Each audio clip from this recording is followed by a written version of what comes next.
네, 안녕하세요. 기술 유출 사례 강의 세 번째 시간입니다. 오늘 사건의 좀 제목에 대해서 좀 설명을 드리겠습니다.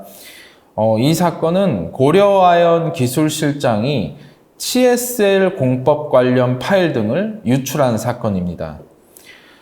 이 사건은 1심이 진행되었고, 항소심까지 진행돼서 이제 확정이 되었습니다.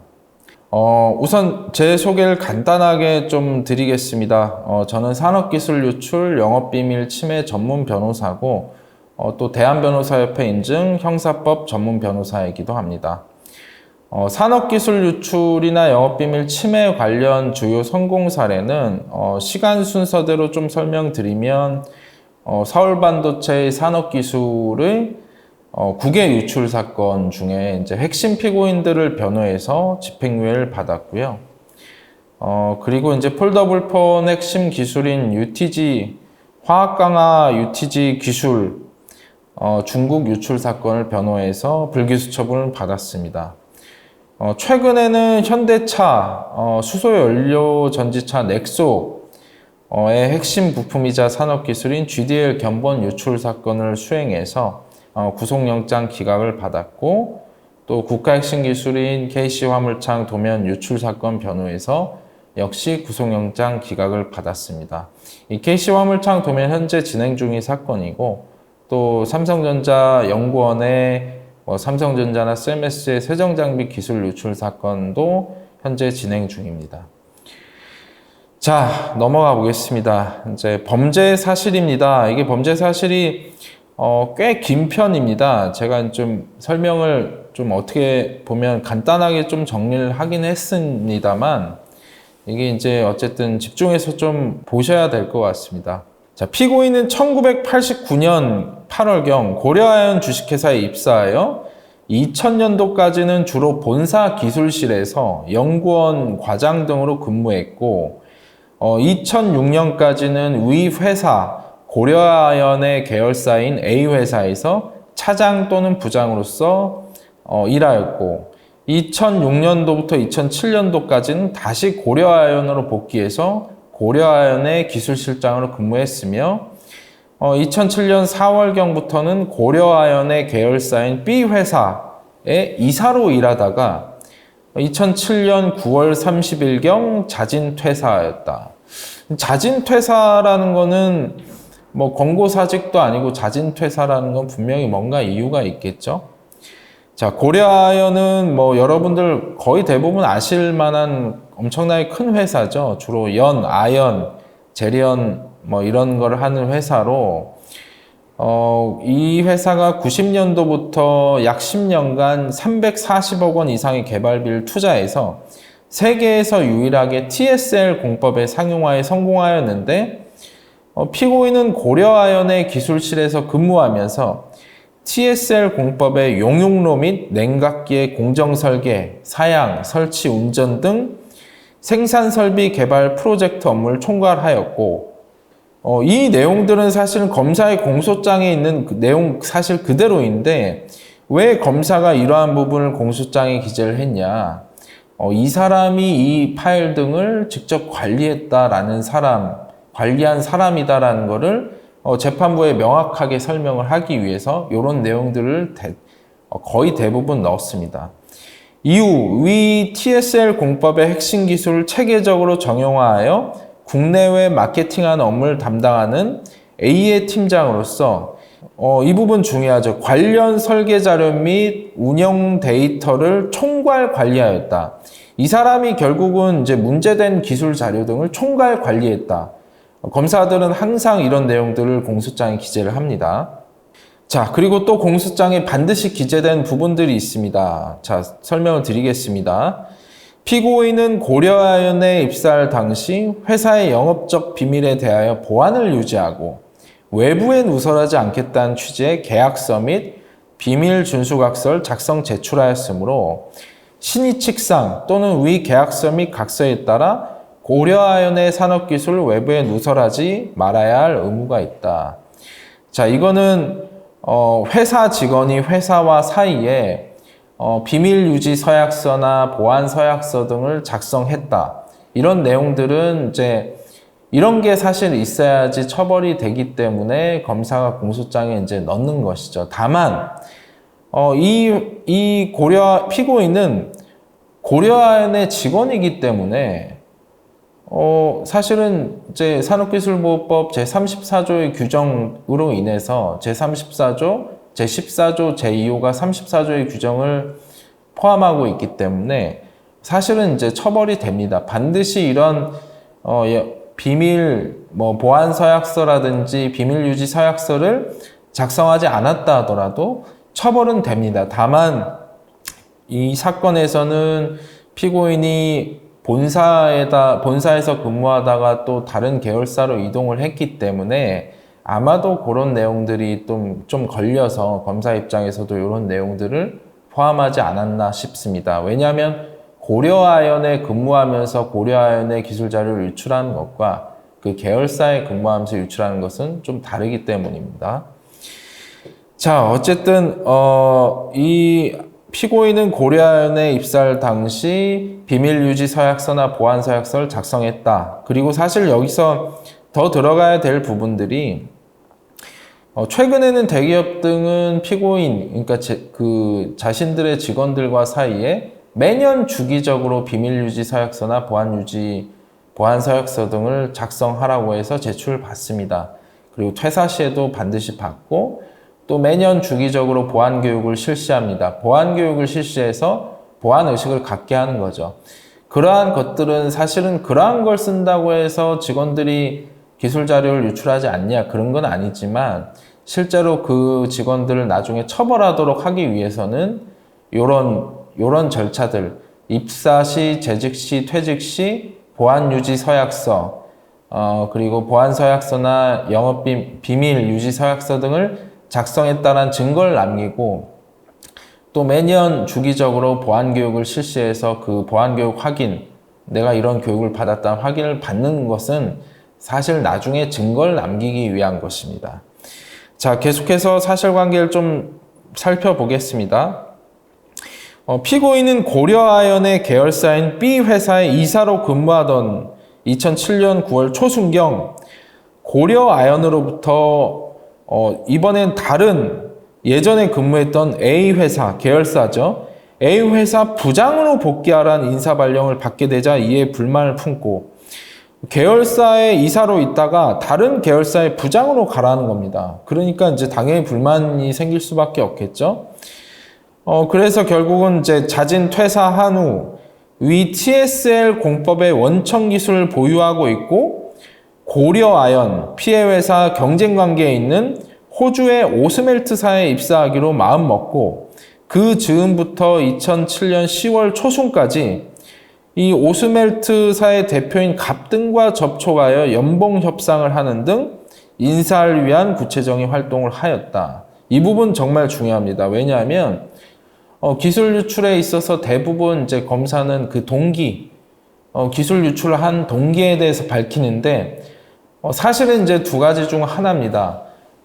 동종업체, 경쟁업체에 내가 더 높은 연봉을 받기 위해서 기술 자료를 유출하는 것, 그리고 또 내가 이 회사의 기술 자료를 유출해서 동종업체를 직접 창업하기 위한 경우, 보통 이 두 가지가 기술 유출의 핵심 동기입니다. 그래서 검사 공소장에 이 부분을 기재를 해 놓은 것입니다.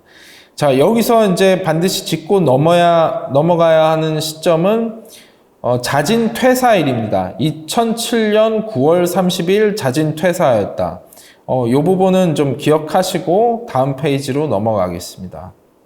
자, 피고인은 위 오스멜트에 입사하기 위한 협의를 하던 중 9월 28일 오후 3시경부터 당시 피고인이 근무하던 B 회사 사무실에서 피고인의 컴퓨터로 대용량 파일 업로드 사이트는 웹하드에 위 B 주식회사의 계정으로 접속해서 자신이 사용한 하이폴더의 고려아연 소유의 첨단 기술인 TSL 공법의 공정 설계 관련 데이터, 정말 중요한 거죠.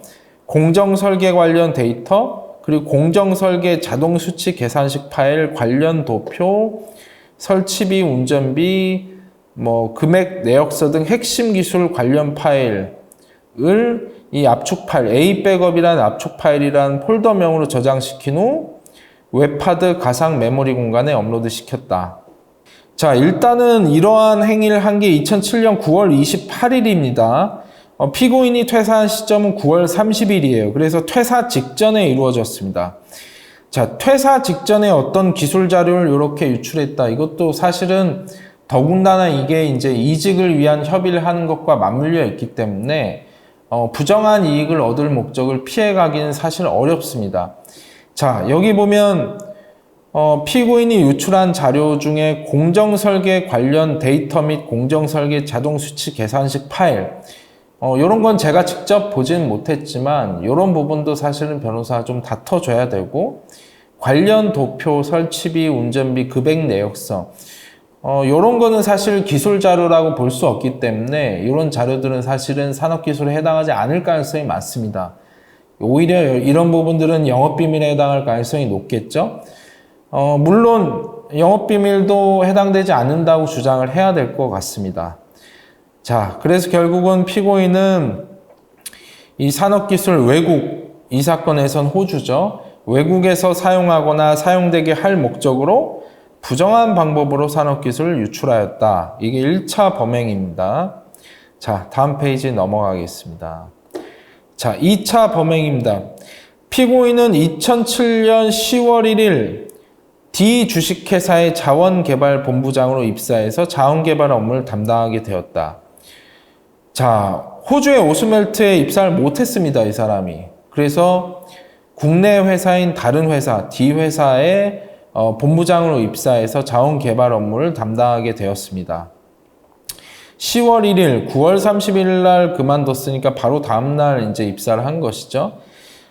그런데 피고인은 2007년 10월 5일경 자신이 이전에 근무했던 고려아연의 계열사인 B회사 사무실에서 산업기밀 자료의 유출을 막기 위하여 피고인이 퇴사하기 직전까지 사용하던 사무용 컴퓨터 본체를 분리하여 보관 중이던 위 회사 직원 을에게 내가 개인적인 사진 자료를 놓고 왔다. 그걸 저장해 갈 것이라고 속여서 컴퓨터 사용 허가를 득한 후 미리 준비하여 가지고 있던 400GB짜리 USB 외장형 하드를 연결해서 이전에 압축했던 A 백업 파일을 옮겨 저장하여 가지고 갔다.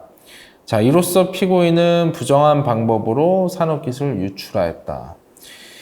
자, 여기서 유출이라고 되어 있습니다. 앞 페이지를 잠깐 볼까요? 앞 페이지도 유출입니다. 보통 우리가 이제 부정 취득이냐 유출이냐 이런 걸 이제 나누는 기준은 퇴사일 기준으로 그 전에 어떤 걸 가지고 갔다.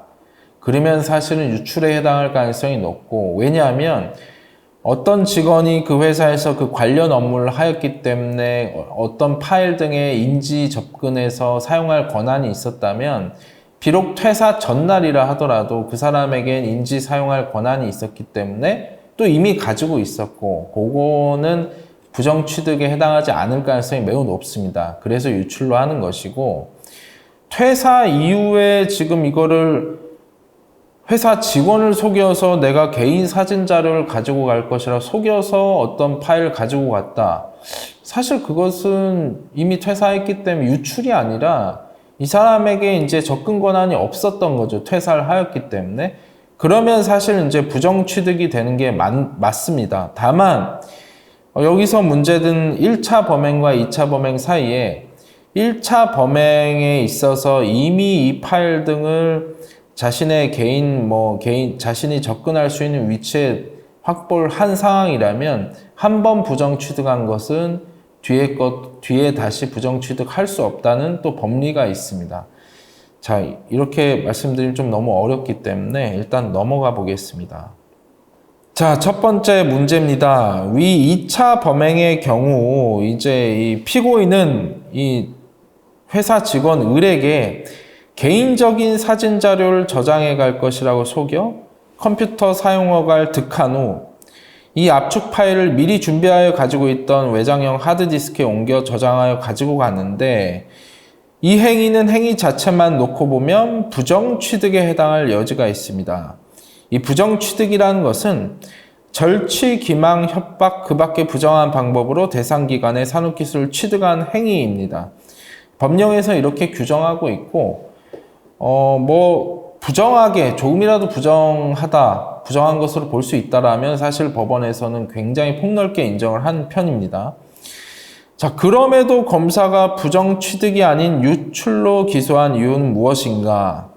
자, 당시에 이제 이게 이제 아무래도 오래전, 십몇 년 전 사건이다 보니까 당시에 이제 법령이랑 지금의 법령 좀 차이가 있습니다.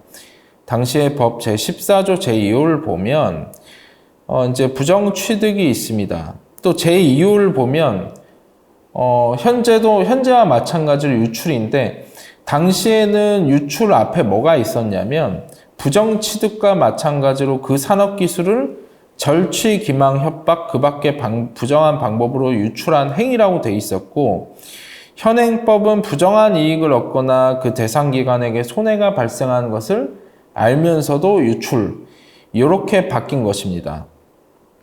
자, 즉 2호가 과거의 절취, 기망, 협박, 그 밖의 부정한 방법이 부정한 이익을 얻을 목적 등으로 개정된 것이고 제1호에는 변함이 없습니다.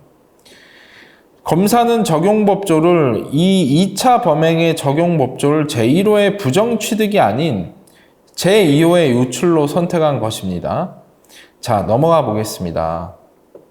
자, 이 사건 말고 이제 다른 사건에서 대법원이 이런 경우 어떻게 이제 판단을 했느냐?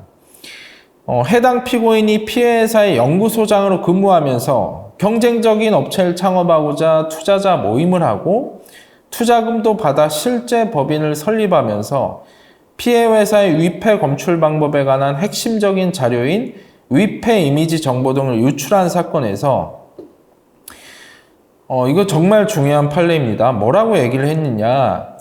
기업의 직원으로서 영업비밀을 인지하여 이를 사용할 수 있는 사람은 이미 당의 영업비밀을 취득하였다고 보아야 하므로 이러한 자가 당의 영업비밀을 기업의 외부로 무단 반출한 행위는 위 조항에서 말하는 영업비밀의 취득에 해당하지 않는다. 그래서 이 재직 중에 어떤 직원이 어떤 회사의 기술 자료에 접근할 권한이 있었다면 그 사람이 그냥 그 집에 가져가면 유출이지 무슨 이게 부정 취득이냐, 이미 취득한 상태인데, 이런 취지입니다. 해당 사건 사실관계 보면 피고인은 피해 회사의 연구소장 및 중국 해외 본부장 등으로 재직하면서 이미 문제된 기술 자료를 보유하고 있었거나 또 피해 회사로부터 지급받은 업무용 노트북에 이미 저장해 놓은 상태였는 바, 이는 피고인이 피해 회사의 고위 임원으로서 그 자료에 접근하여 인지 사용할 권한이 있음을 의미한다. 자, 따라서 별지 문제된 기술 자료가 피해 회사의 영업비밀에 해당한다 하더라도 이 경우는 영업비밀의 취득에 해당하지 않는다. 한편 산업기술보호법을 살펴보면 산업기술에 대한 비밀 유지 의무가 있는 자가 부정한 이익을 얻거나 그 대상 기관에게 손해를 가할 목적으로 유출하거나 그 유출한 산업기술 사용, 공개, 제3자 사용하게 하는 행위를 규정하고 있을 뿐, 이 부분 공수사실에 기재된 바와 같이 산업기술에 대한 비밀 유지 의무자가 스스로 취득한 행위를 금지하고 있지 않다.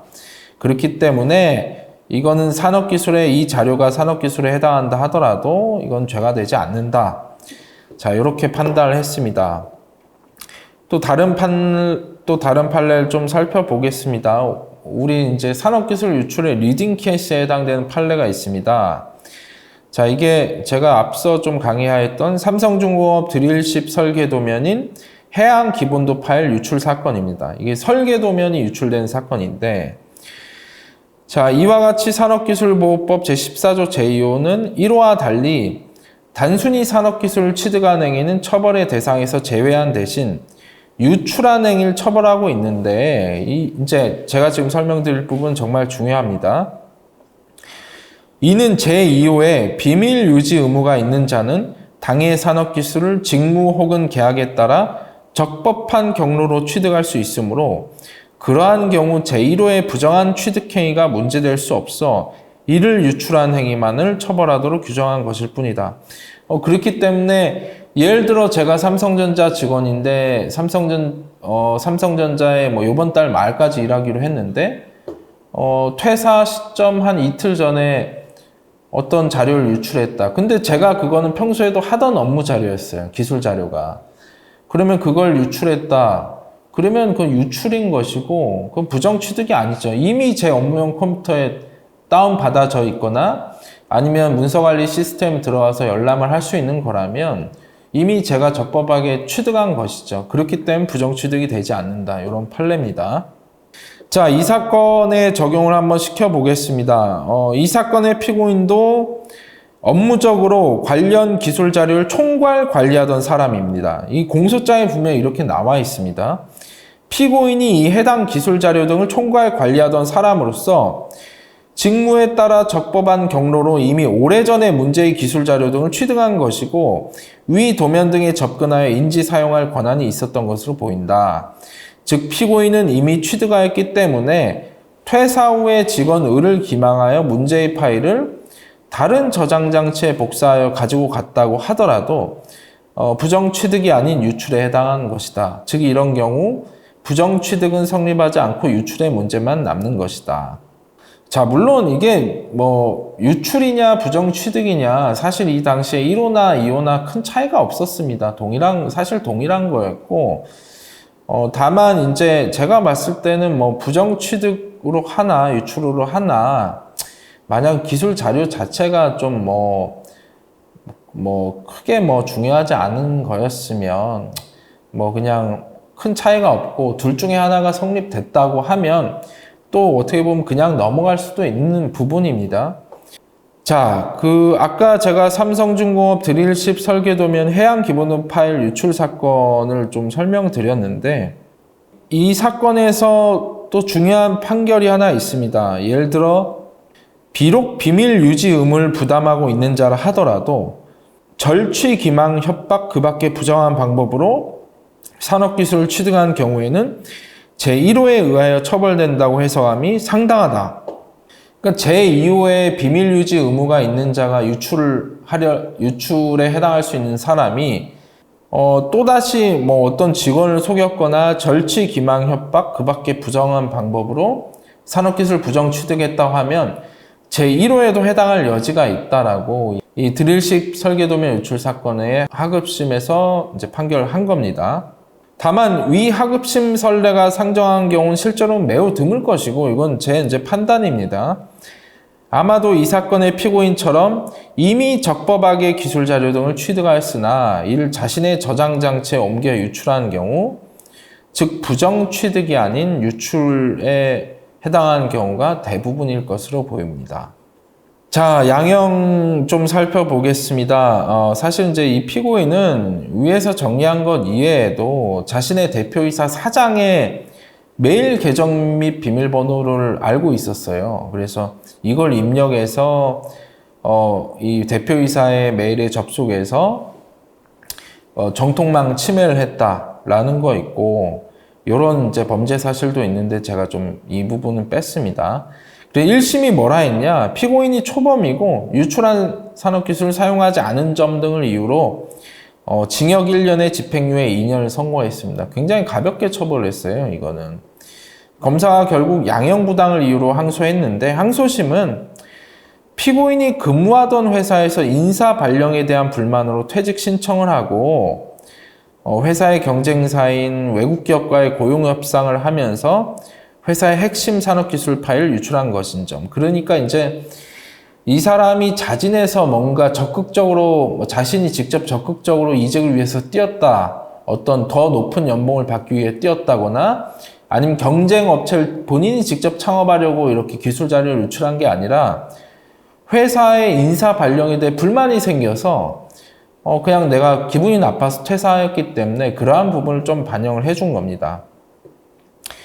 자, 그래서 어쨌든 피고인이 이런 산업기술 설계 자료를 실제 관리하던 사람이기 때문에 이 기술 자료의 가치 또 해외로 유출될 경우의 피해 규모 등을 잘 알고 있었다고 보이는 점 등 항소심에선 오히려 피고인의 양형이 좀 올라갔습니다. 징역 1년 6월에 집행유예 3년이 선고되었습니다. 자, 오늘 세 번째 사례 강의를 했습니다. 혹시라도 이제 이걸 보시는 변호사님들이나 그리고 또 이런 기술 유출 관련해서 업무를 보시는 분들에게 큰 도움이 되었으면 합니다. 감사합니다.